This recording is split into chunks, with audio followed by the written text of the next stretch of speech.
Samahan nyo akong alamin yung tatlong klase ng profile recommendation. Pag ang gamit nyo ay yung mismong Facebook account nyo po, ay profile recommendation ang nakalagay dyan. Kapag page naman po ang gamit nyo, ay page recommendation. Unahin po natin yung profile recommendation na not recommendable.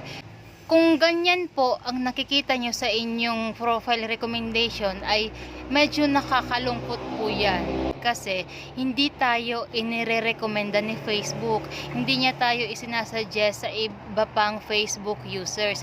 Kasi ang nakalagay dyan, we're no longer suggesting your profile to people. People can still find and like your profile, but we don't recommend profiles that include any of these. Ibig sabihin daw po, meron tayong nilabag alinman sa limang yan. Kapag po ganyan ang status ng inyong profile recommendation, ay